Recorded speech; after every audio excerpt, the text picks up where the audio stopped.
Real Virginia is proudly produced by the Virginia Farm Bureau Federation. Since 1926, Farm Bureau has been working to preserve Virginia farms and our rural heritage. Visit our website at vafb.com. Hello everyone, and welcome to Real Virginia, a show about Virginia agriculture and the people who produce the wonderful local products we enjoy. Brought to you by the Virginia Farm Bureau. Spring means farmers, gardeners, and homeowners are back outside using power equipment, and we have some safety tips. Many gardeners raise their own transplants year-round. We'll see how it's done. And Warren County is our featured locality in this week's County Agricultural Close-Up.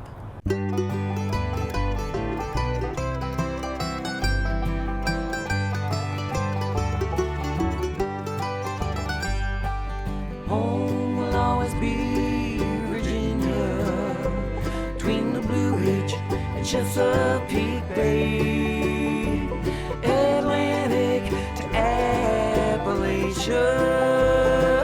home in my heart always. Welcome back to Real Virginia, everyone. We're coming to you this week from James River Equipment Company in Ashland, where they sell a lot of lawnmowers and tractors, as well as offer training. As the seasons change, farmers aren't the only Virginians using power tools. Ricky Gibson has some tips on how to work safely around lawnmowers and other tools. As more Virginians move to rural areas every year, they're buying larger lawnmowers or using equipment they've never touched before. That's why experts like Virginia FFA executive Andy Seibel recommend taking extra time and effort to be safe. A lawnmower is actually one of the most dangerous pieces of equipment that are out there. And in the country, unfortunately, a parent or grandparent actually backs over top of a toddler about 350 to 375 times a year. So that's a lot of children that are lost just from a back-over accident. So we really try to emphasize with consumers and young people the importance of knowing your surroundings, knowing what's going on around you so that you can safely operate equipment. The mower is a very dangerous piece of equipment, and it also includes being dangerous for people around you. The chute shoots material out at over 200 miles an hour, so a rock coming out of there could hit someone 100 yards away and still hurt them. So it is not only very important for our safety, but as well people on campus or for homeowners or things like that. You certainly don't want to send a rock through your neighbor's window, not the best first impression that you can have for them. We emphasize on safety a lot, and like this card here, simple stuff like park and brake, that can mean the difference between you getting hurt and you not getting hurt. Every school year, FFA advisors like Seibel teach students how to use power tools and equipment safely. And Logan Horn is a turf management instructor at Louisa County High School. He says every year, his students spend weeks learning safety procedures with their equipment before they cut their first blade of grass. First thing you should do when getting on a piece of equipment is take a lap around it. Look to make sure everything is how you left it. If it's got a big pool of oil underneath it or gas, don't get on it and don't start it. Do a pre-trip inspection. Walk around, make sure everything's good. Tires are good. Get on it, start it up, make sure everything is functioning properly. If something sounds weird or feels weird, cut it off, look at it, inspect it, make sure that it is operating at fully functioning before you take it out in the area. Now once you get to an area, you want to typically survey the area and make sure there's not any trees down, any debris, sticks, rocks, trash. You mow over a piece of trash, that piece of trash from one went into 1,000 pieces that you then have to pick up. Once you survey the area and you make sure that there is nothing that's going to impede you mowing or cause harm to the mower or someone else, then you kind of start mowing the area. Seibel says older farm tractors are another risk for rural residents, mostly because they don't have rollover bars to protect the driver. Many rural property owners use compact tractors on their property. Even newer models can be risky if operators don't use them properly. And the problem we have today with these new tractors is that they have drop-down rollovers, and people will drop the rollover protection down and then operate the equipment, and then if it rolls over, they don't have the protection to keep them alive if that unfortunate accident were to happen.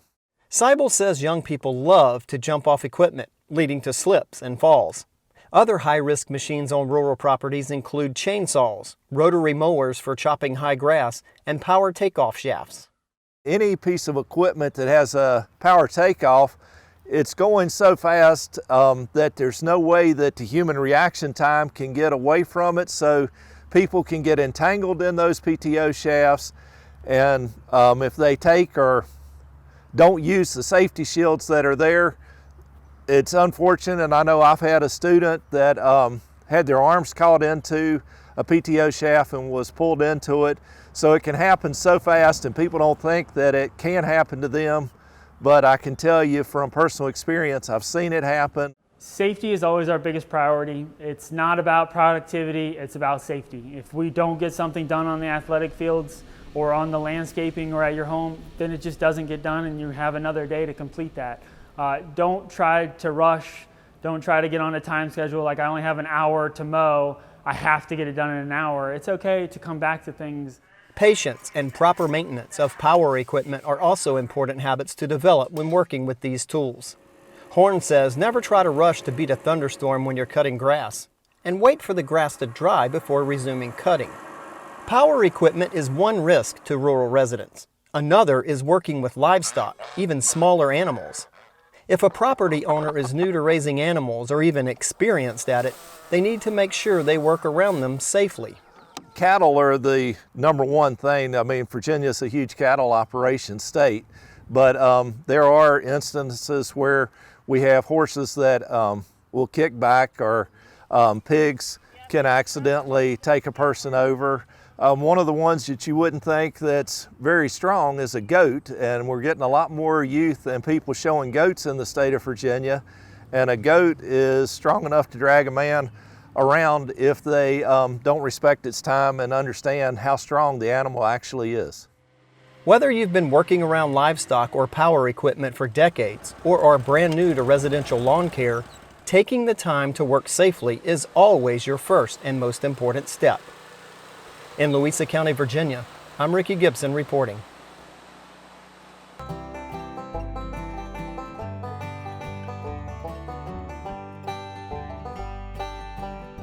Farming is considered one of the most dangerous occupations in America, according to the Federal Bureau of Labor Statistics.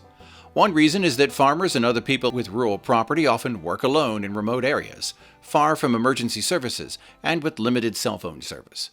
Another risk factor is long work days with heavy equipment.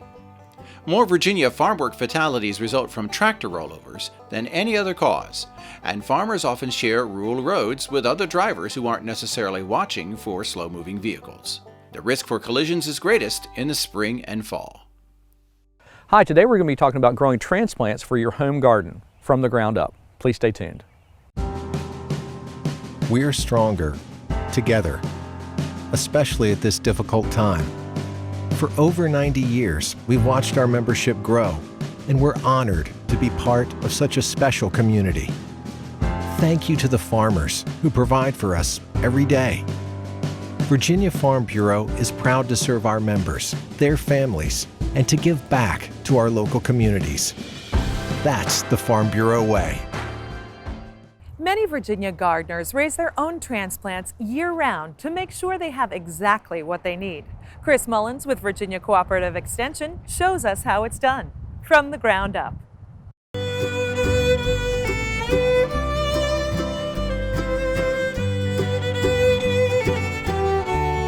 Hello and welcome. Today we're in Hanover County, Virginia. We're at June Lynch's house where she has a large garden and she grows lots of different transplants for that garden. And this is something you can do also, but it's something that you should really think about. Consider all the aspects that go into raising small plants to go into the garden.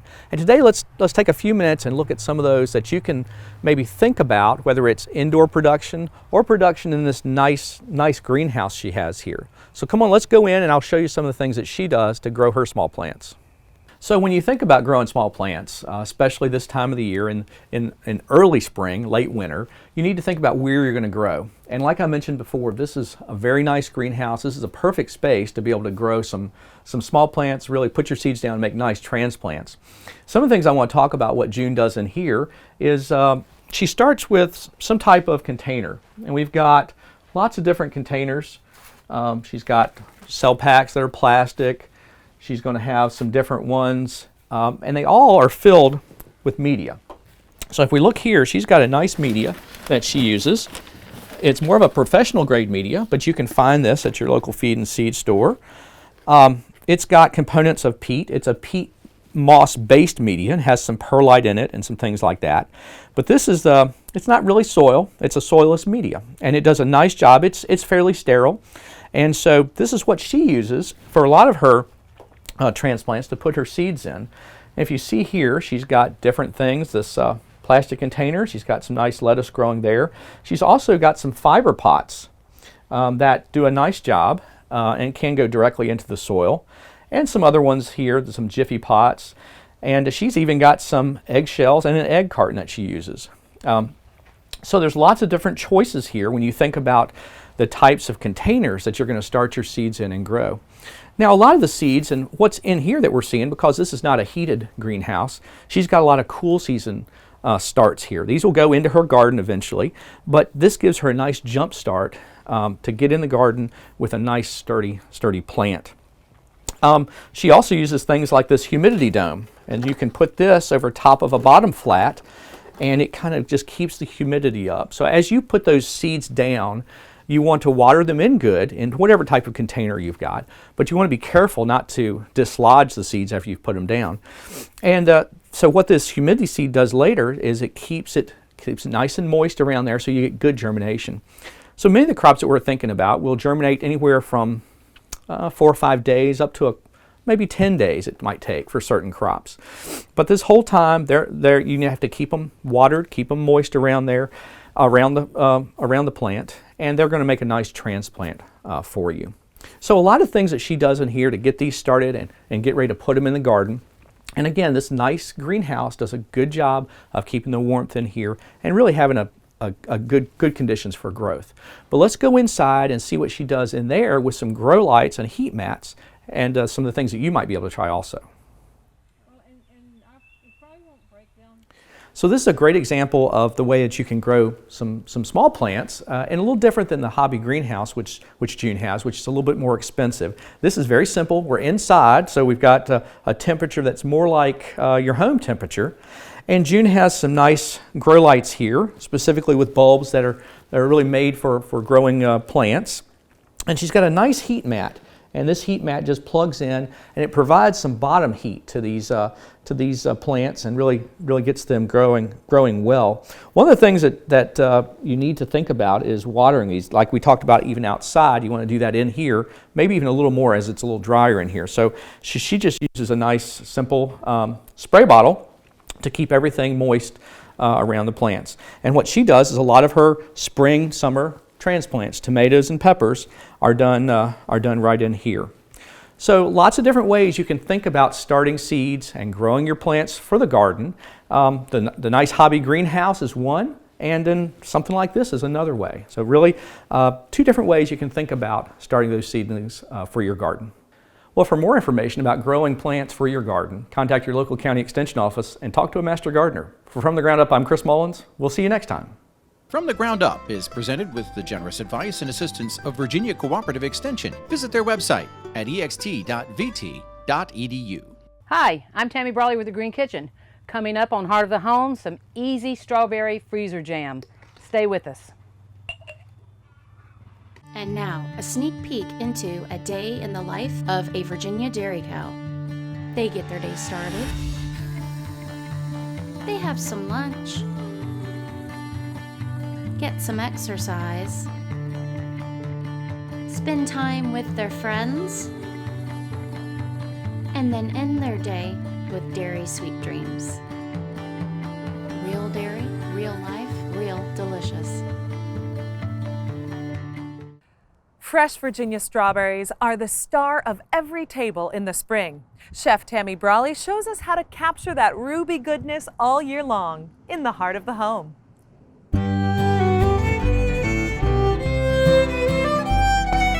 Hi, I'm Tammy Brawley with The Green Kitchen, and we're here with a special outdoor edition at Old Tavern Farm in New Kent with Heart of the Home. And in case you hear some banging in the background there, they're building a new elementary school across the street from us, so hopefully I can talk a little bit louder than that noise. So they're getting ready for spring here at the Old Tavern Farm, and obviously that means these seedlings back behind us. What else does spring mean? It means strawberries, and we love strawberries, fresh fruit.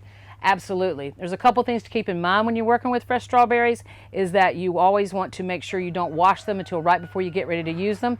And in whatever application, you might want to make sure they're somewhat dry.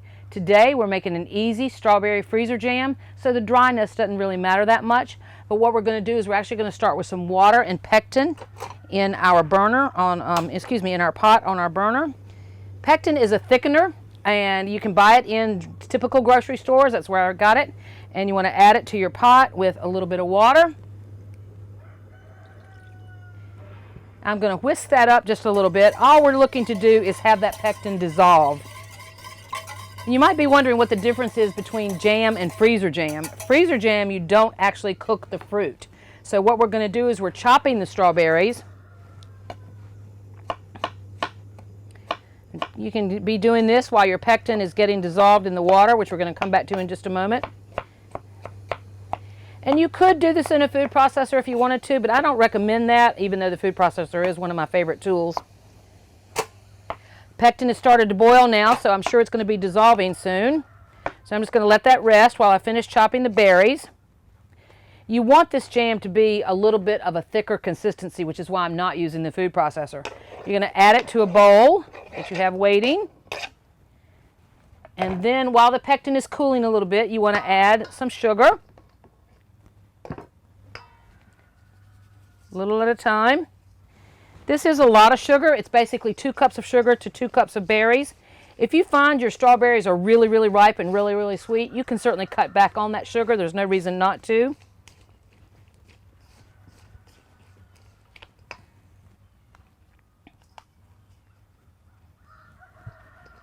You want to stir them up quite well. It's already starting to pick up a little thickness, which is great. And then when we add our pectin mixture, it's going to thicken it even more.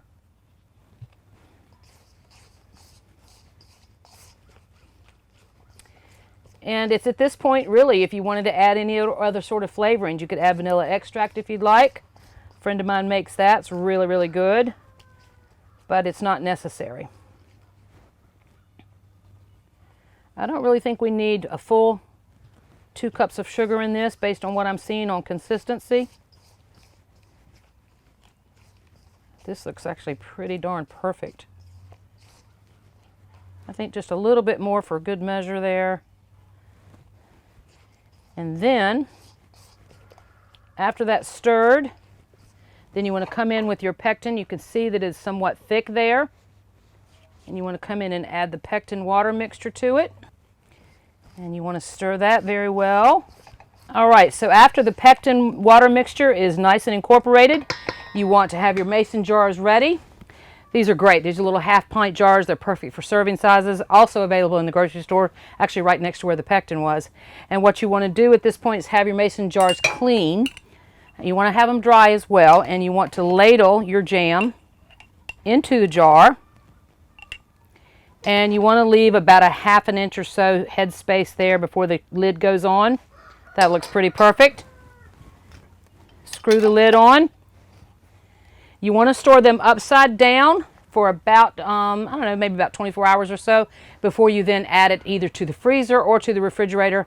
And there you have it. Easy strawberry freezer jam. Great to do with the summer produce. Thank you for joining us today on Heart of the Home, and we'll see you next time. Recipes from the Heart of the Home can be found on the Virginia Farm Bureau website at vafb.com/recipes, as well as on Chef Tammy Brawley's website at greenkitchenrichmond.com.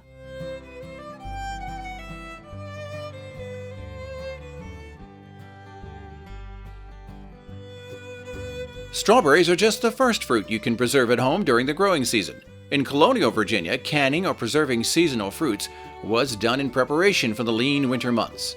Quince, pears, plums, peaches, apples, and berries were all made into jams and marmalades that could be safely stored for months. Autumn apples were especially versatile, and early Virginia cooks made dried apples, apple butter, and apple sauce. One of the most popular vegetables in colonial Virginia was the pumpkin. It could be dried and kept to make pies, stews, and jams. Scenic Warren County is close to the Washington, D.C. suburbs. In this week's County Agricultural Close-Up, Burke Mueller visits the Shenandoah Valley community to see how important farming is to the local economy.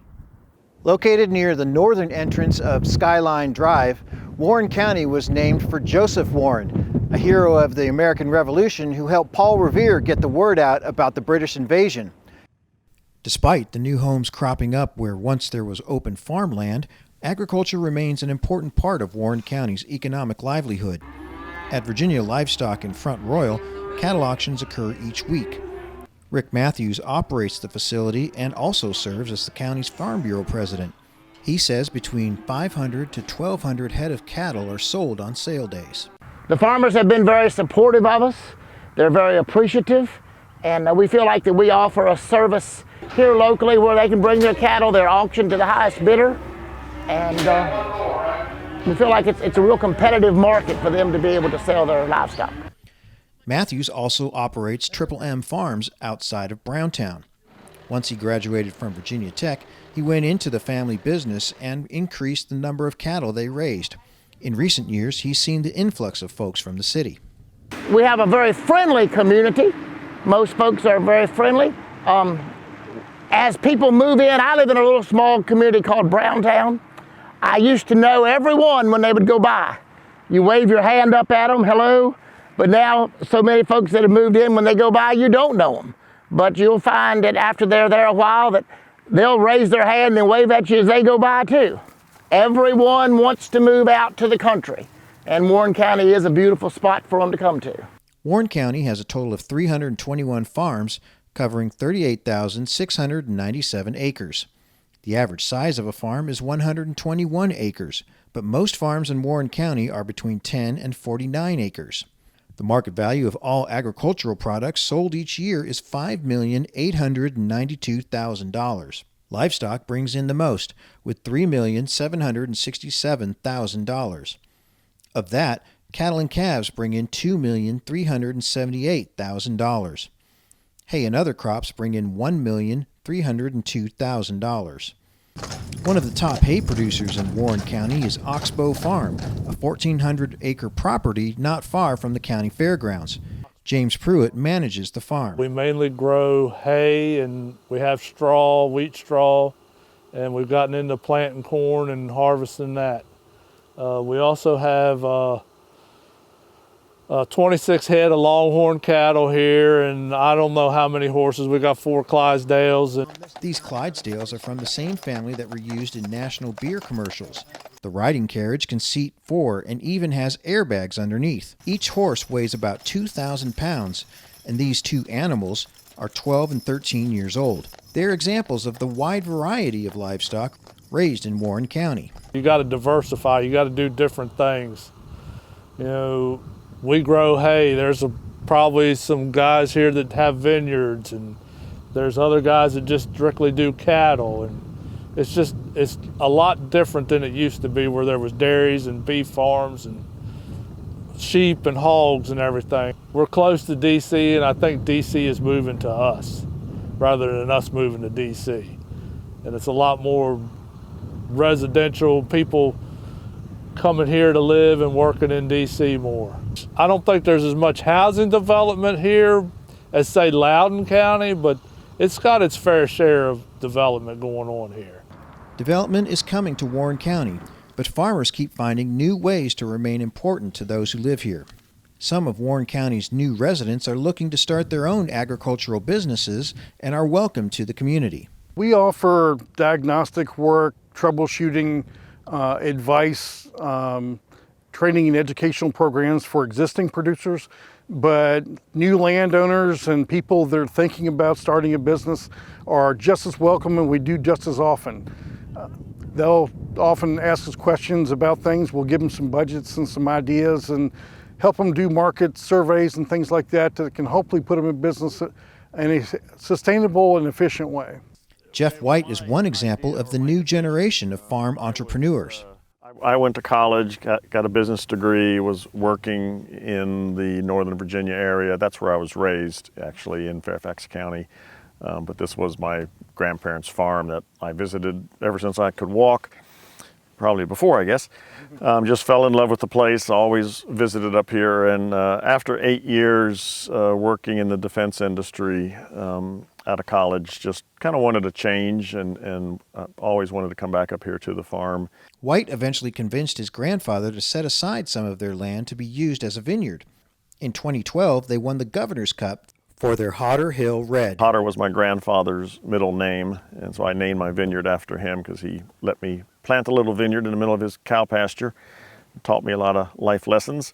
White plans to reopen the winery to offer public visits by appointment, where people can come in and taste wines and sit outside. As Virginians begin to emerge from the pandemic, the people of Warren County know that agriculture will continue to play a significant role in the lives of both long-term residents as well as their newer neighbors. In Warren County, Virginia, I'm Burke Moeller reporting. We're so glad you could join us this week to celebrate all the bounty Virginia has to offer. From the kitchen to your home and garden to our beautiful wide open spaces, we are proud to say that this is Real Virginia. For everyone from the Virginia Farm Bureau, thanks for watching. Make it a great week.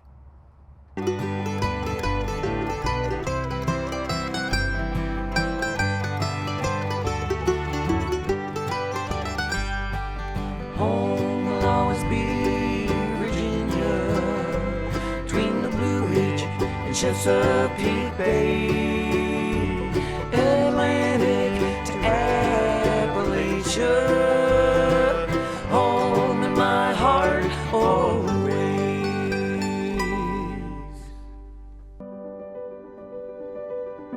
They're out there on the front lines.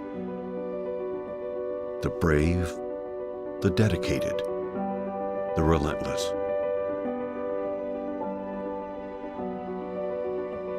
But there's another front line.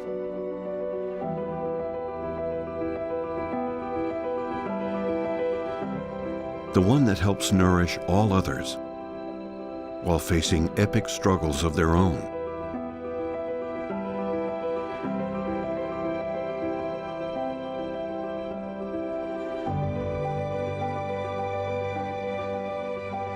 So in this season of uncertainty, a few things remain certain.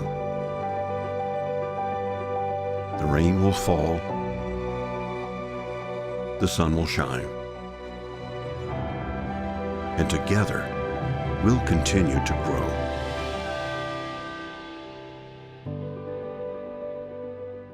There are 30,000 roadway accidents each year involving cars and farm machinery. Farmers will be moving equipment for planting and harvest season. The slow-moving vehicle triangle in red and fluorescent orange colors and flashing lights allow for quick identification. When you see an SMV sign on farm equipment, slow down, prepare for sudden stops and slow turns. Patience will save lives. Just remember, we all need to share the road, we all need to be responsible, and we need to be guided by the law. Motor vehicle safety starts with you.